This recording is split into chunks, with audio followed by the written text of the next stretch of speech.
Welcome viewers to channel Pratinath. आज हम emotion series के इस वीडियो में इमोशन रेगुलेशन के ब्रेन बेसिस के बारे में बात करेंगे। इमोशन रेगुलेशन एक डायनेमिक प्रोसेस है जिसमें ब्रेन स्ट्रक्चर्स, न्यूरोट्रांसमीटर्स और हार्मोन्स मिलकर काम करते हैं। ब्रेन का एक स्ट्रक्चर जिसे प्रीफ्रंटल कॉर्टेक्स या पीएफसी कहते हैं, वह इमोशन को कॉन्शियसली रेगुलेट करने में हेल्प करता है, जैसे कि रीअप्रेजल स्ट्रेटजी का यूज करके। वहीं एमिगडाला जो एक दूसरा स्ट्रक्चर है ब्रेन में, वह फियर और एंगर जैसी ऑटोमेटिक इमोशनल रिस्पॉन्सेज को ट्रिगर करता है, जिसे फिर प्रीफ्रंटल कॉर्टेक्स कंट्रोल करता है। हिप्पोकैम्पस भी एक इम्पॉर्टेंट स्ट्रक्चर है ब्रेन में, जो मेमोरी के जरिए इमोशनल कॉन्टेक्स्ट प्रोवाइड करता है। एंटीरियर सिंगुलेट कॉर्टेक्स जो एक और स्ट्रक्चर है, वो इमोशनल कॉन्फ्लिक्ट को डिटेक्ट करता है। और इसके साथ ही इंसुला, ये एक ऐसा स्ट्रक्चर है जो बॉडीली सिग्नल्स को समझकर हमारी इमोशनल अवेयरनेस को बढ़ाता है। न्यूरोकेमिकल लेवल पर सीरोटोनिन मूड को स्टेबलाइज करता है और इम्पल्सिविटी को कम करता है। वहीं डोपामीन मोटिवेशन और पॉजिटिव इमोशंस को बढ़ाता है। नॉरएपिनेफ्रिन अलर्टनेस और अराउजल एनहांस करता है, जबकि गाबा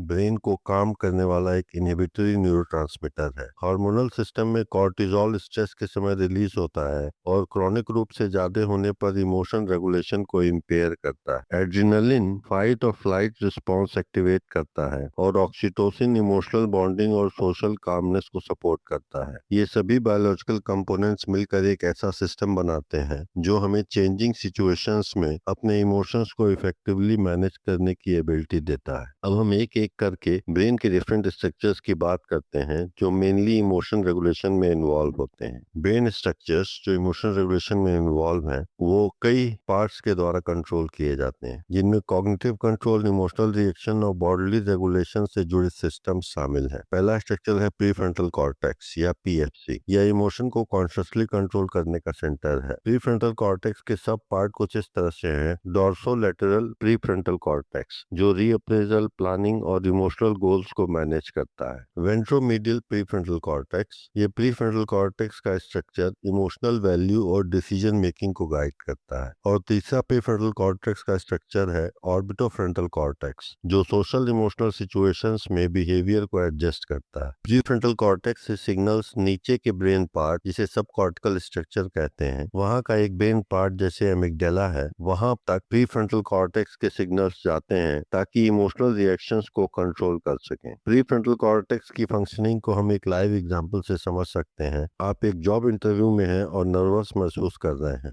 आप इस एंजाइटी को एक्साइटमेंट के रूप में रीफ्रेम करके देख सकते हैं ताकि आप बेहतर परफॉर्म कर सकें। आपका डोर्सोलेटरल प्रीफ्रंटल कॉर्टेक्स, जो प्रीफ्रंटल कॉर्टेक्स का पार्ट है, आपको रीअप्रेजल करने में मदद करता है, जिससे आपकी नर्व्स काम हो जाती हैं और नर्वसनेस और टेंशन कम होता है और आप कॉन्फिडेंटली बात कर पाते हैं। ब्रेन का दूसरा स्ट्रक्चर है एमिगडाला। एमिगडाला ब्रेन का इमोशनल अलर्ट सिस्टम है जो फियर, एंगर और डेंजर सिग्नल्स को जल्दी डिटेक्ट करता है। जब हम इमोशन रेगुलेट करते हैं, तब प्रीफ्रंटल कॉर्टेक्स की मदद से एमिगडाला की एक्टिविटी कम हो जाती है। यहाँ एक चीज समझने वाली ये है कि प्रीफ्रंटल कॉर्टेक्स हमारा रेशनल और लॉजिकल सेंटर होता है और ये एमिगडाला से एक न्यूरॉन्स के नेटवर्क के थ्रू कनेक्टेड होता है। जब भी हमें किसी चीज से डर लगता है तो हमारे एमिगडाला के न्यूरॉन्स में एक्टिविटी होती है, पर प्रीफ्रंटल कॉर्टेक्स एक प्रॉपर लॉजिकल एनालिसिस करके डिसाइड करता है कि डरने की वजह जेन्युइन है कि नहीं, और वह एमिगडाला की एक्टिविटी को शांत करता है। तो इस तरह से हम अपने डर को, यानी फियर के इमोशन को रेगुलेट कर पाते हैं। एमिगडाला की फंक्शनिंग को हम एक लाइव एग्जांपल से समझ सकते हैं। रात में चलते हुए अचानक एक कुत्ता जोर से भौंकता है। इससे पहले कि आप यह समझ पाएं कि कुत्ता बंधा हुआ है, आपका एमिगडाला तुरंत फाइट और फ्लाइट रिस्पॉन्स एक्टिवेट करता है और आपको डर महसूस होता है। थोड़ी देर बाद आपका प्रीफ्रंटल कॉर्टेक्स आपको बताता है कि आप सेफ हैं और फियर धीरे धीरे कम हो जाता है। ब्रेन का तीसरा स्ट्रक्चर है हिप्पोकैम्पस। हिप्पोकैम्पस मेमोरी और इमोशन को कॉन्टेक्स्ट के साथ जोड़ता है। यह पास्ट एक्सपीरियंस के आधार पर इमोशन को इंटरप्रेट करने में मदद करता है। हिप्पोकैम्पस की फंक्शनिंग को हम एक लाइव एग्जांपल से समझ सकते हैं। मान लीजिए कि आपको वही खाना ऑफर किया गया है जो एक बार खाने के बाद आप बीमार हो गए थे। हालांकि खाना ताजा दिखता है, पर आपका हिप्पोकैम्पस वह अनप्लीजेंट मेमोरी रिकॉल करता है, जिससे इमोशनल एवर्जन ट्रिगर होता है और आप उस खाने से बचते हैं। ब्रेन का फोर्थ स्ट्रक्चर है एंटीरियर सिंगुलेट कॉर्टेक्स या एसीसी। जब इमोशन और बिहेवियर में कॉन्फ्लिक्ट होता है तब एंटीरियर सिंगुलेट कॉर्टेक्स उसे डिटेक्ट करता है और प्रीफ्रंटल कॉर्टेक्स को अलर्ट करता है कि कंट्रोल की जरूरत है। एंटीरियर सिंगुलेट कॉर्टेक्स की फंक्शनिंग को हम इस तरह से समझ सकते हैं। आपको मीटिंग में किसी ने एडवर्स कमेंट दिया है लेकिन आपने रिएक्ट नहीं किया। आपके एंटीरियर सिंगुलेट कॉर्टेक्स ने कॉन्फ्लिक्ट डिटेक्ट किया। कॉन्फ्लिक्ट का मतलब कि सिचुएशन में आपका गुस्सा करना बनता है लेकिन आप शांत रहना बेहतर समझते हैं। तो एंटीरियर सिंगुलेट कॉर्टेक्स ने कॉन्फ्लिक्ट डिटेक्ट किया और आपके पीएचसी को एक्टिवेट किया ताकि आपका जो इम्पल्सिव रिएक्शन है उसको रेगुलेट किया जा सके, उसे रोका जा सके। ब्रेन का फिफ्थ स्ट्रक्चर है इंसुला। इंसुला बॉडी के अंदर के इमोशनल सिग्नल्स जैसे हार्ट रेट, स्टमक टेंशन को महसूस करने में हेल्प करता है। इसके साथ ही इंसुला हमारी इमोशनल अवेयरनेस को बढ़ाने में भी बहुत इंपॉर्टेंट रोल प्ले करता है। इंसुला की फंक्शनिंग को हम ऐसे समझ सकते हैं कि आपको एक प्रेजेंटेशन देनी है और आप महसूस कर रहे हैं कि आपका दिल तेजी से धड़क रहा है, आपकी हथेलियों में पसीना है, आपके पेट में हलचल है। आपका इंसुला इन सेंसेशंस को प्रोसेस करता है और आपको यह समझने में मदद करता है कि आप एंग्शियस हैं। फिर आपका प्रीफ्रंटल कॉर्टेक्स आपको रिलैक्स करने के लिए, अराउजल को कम करने के लिए डीप ब्रीदिंग जैसी एक्टिविटी की तरफ ले जाता है और आप अपनी एंजाइटी को रेगुलेट कर पाते हैं। अब हम न्यूरोट्रांसमीटर्स की बात करेंगे जो इमोशन रेगुलेशन में इन्वॉल्व होते हैं। न्यूरोट्रांसमीटर्स ब्रेन में मौजूद केमिकल मैसेंजर्स होते हैं जो न्यूरॉन्स के बीच सिग्नल्स ट्रांसमिट करते हैं और ये न्यूरोट्रांसमीटर्स इमोशन, मूड, कॉग्निशन और बिहेवियर में इंपॉर्टेंट रोल प्ले करते हैं। इमोशन रेगुलेशन में जो मेन न्यूरोट्रांसमीटर्स शामिल हैं वो है सीरोटोनिन, डोपामीन, नॉरएपिनेफ्रिन, ग्लूटामेट और गाबा। इन न्यूरोट्रांसमीटर्स का इम्बैलेंस इमोशनल डिसरेगुलेशन जैसे डिप्रेशन, एंजाइटी, इम्पल्सिविटी का कारण बन सकता है। ये केमिकल्स इमोशनल और कॉग्निटिव फंक्शनिंग को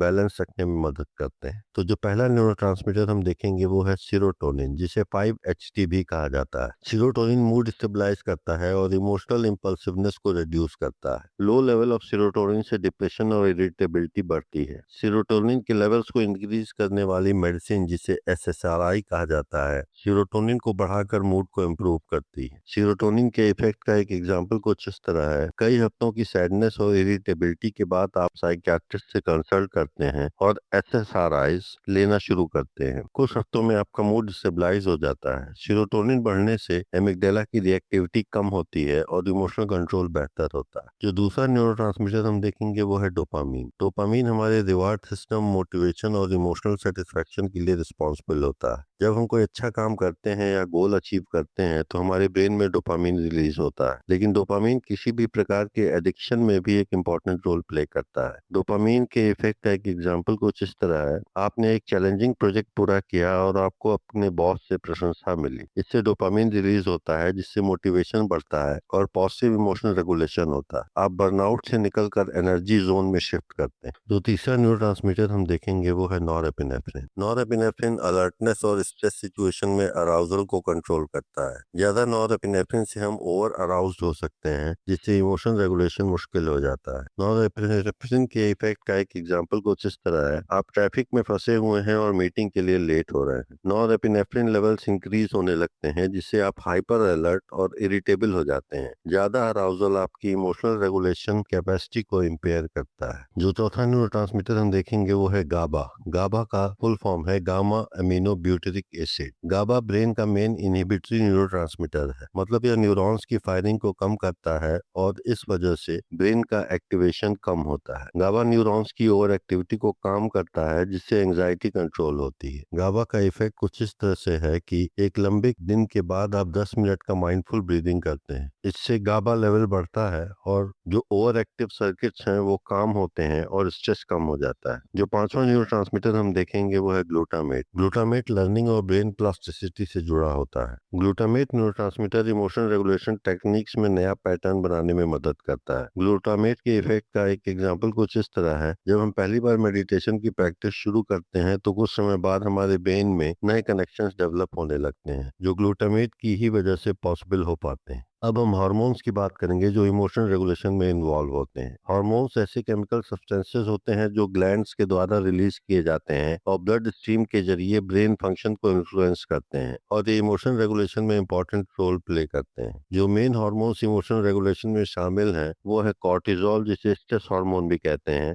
एड्रेनलिन और ऑक्सीटोसिन। ये हार्मोन्स ब्रेन के पार्ट्स जैसे अमिगडाला, प्रीफ्रंटल कॉर्टेक्स के साथ इंटरैक्ट करते हैं और इमोशंस को एक्सपीरियंस और कंट्रोल करने में मदद करते हैं। Balance hormonal activity emotional stability और स्ट्रेस से अडेप्ट करने के लिए जरूरी है। जो पहला हार्मोन हम देखेंगे वो है कॉर्टिजोल। कॉर्टिजोल जो स्ट्रेस हार्मोन है और जो एचपीए एक्सिस के जरिए रिलीज होता है। एचपीए एक्सिस मतलब hypothalamic pituitary adrenal axis. Short term में कॉर्टिजोल अलर्ट करता है, लेकिन लॉन्ग टर्म में ज्यादा कॉर्टिजोल से प्रीफ्रंटल कॉर्टेक्स की फंक्शनिंग वीक हो जाती है। कॉर्टिजोल की फंक्शनिंग को हम इस तरह से समझ सकते हैं। एग्जामिनेशन के टाइम में आप लगातार स्ट्रेस में रहते हैं, आपकी बॉडी में कॉर्टिजोल का लेवल लगातार हाई रहता है, जिससे फैटीग और ब्रेन फॉग हो जाता है। इससे आपकी प्रीफ्रंटल कॉर्टेक्स वीकन होती है और इमोशन रेगुलेशन कठिन हो जाता है। जो दूसरा हार्मोन हम देखेंगे वो है एड्रेनलिन, या जिसे एपिनेफ्रिन भी कहा जाता है। एड्रेनलिन फाइट और फ्लाइट रिस्पॉन्स के लिए रिस्पॉन्सिबल हार्मोन है। एड्रेनलिन हार्ट रेट को बढ़ाता है और इमरजेंसी सिचुएशन के लिए बॉडी को रेडी करता है, लेकिन ज्यादा एड्रेनलिन इमोशन रेगुलेशन को डिस्टर्ब कर सकता है। एड्रेनलिन की फंक्शनिंग को हम इस तरह से समझ सकते हैं कि आप एक एक्सीडेंट से बाल बाल बचे, आपकी बॉडी में एड्रेनलिन लेवल इंक्रीज करता है, जिससे हार्ट रेट बढ़ता है, अलर्टनेस बढ़ती है और पैनिक जैसा फील होता है। खतरा टलने के बाद प्रीफ्रंटल कॉर्टेक्स कंट्रोल वापस लाता है और बॉडी काम होती है। जो तीसरा हार्मोन हम देखेंगे वो है ऑक्सीटोसिन।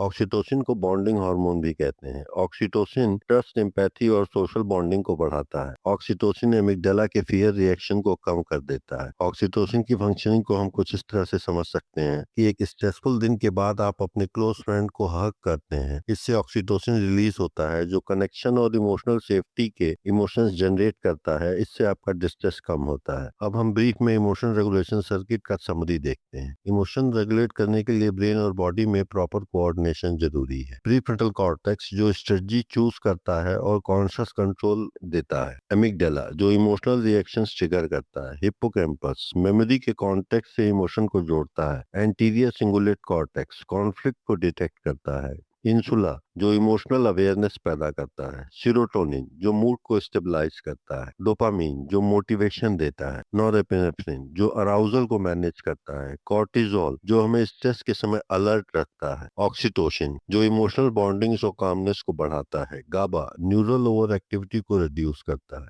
इमोशन रेगुलेशन का क्लिनिकल और प्रैक्टिकल इम्प्लीकेशंस भी हैं, जैसे डिप्रेशन में सेरोटोनिन कम हो सकता है और पीएफसी वीक हो सकता है। एंजाइटी में एमिगडाला ओवर एक्टिव होता है और नॉरएपिनेफ्रिन लेवल्स हाई हो सकते हैं। पोस्ट ट्रॉमेटिक स्ट्रेस डिसऑर्डर में हिप्पोकैम्पस छोटा हो जाता है और कॉर्टिजोल लेवल्स बहुत ज्यादा बढ़े हो सकते हैं। ये तो इस तरह से हमने इमोशन रेगुलेशन के ब्रेन बेसिस या बायोलॉजिकल बेसिस पर बात की। Thank you viewers for watching channel प्रतिनाद।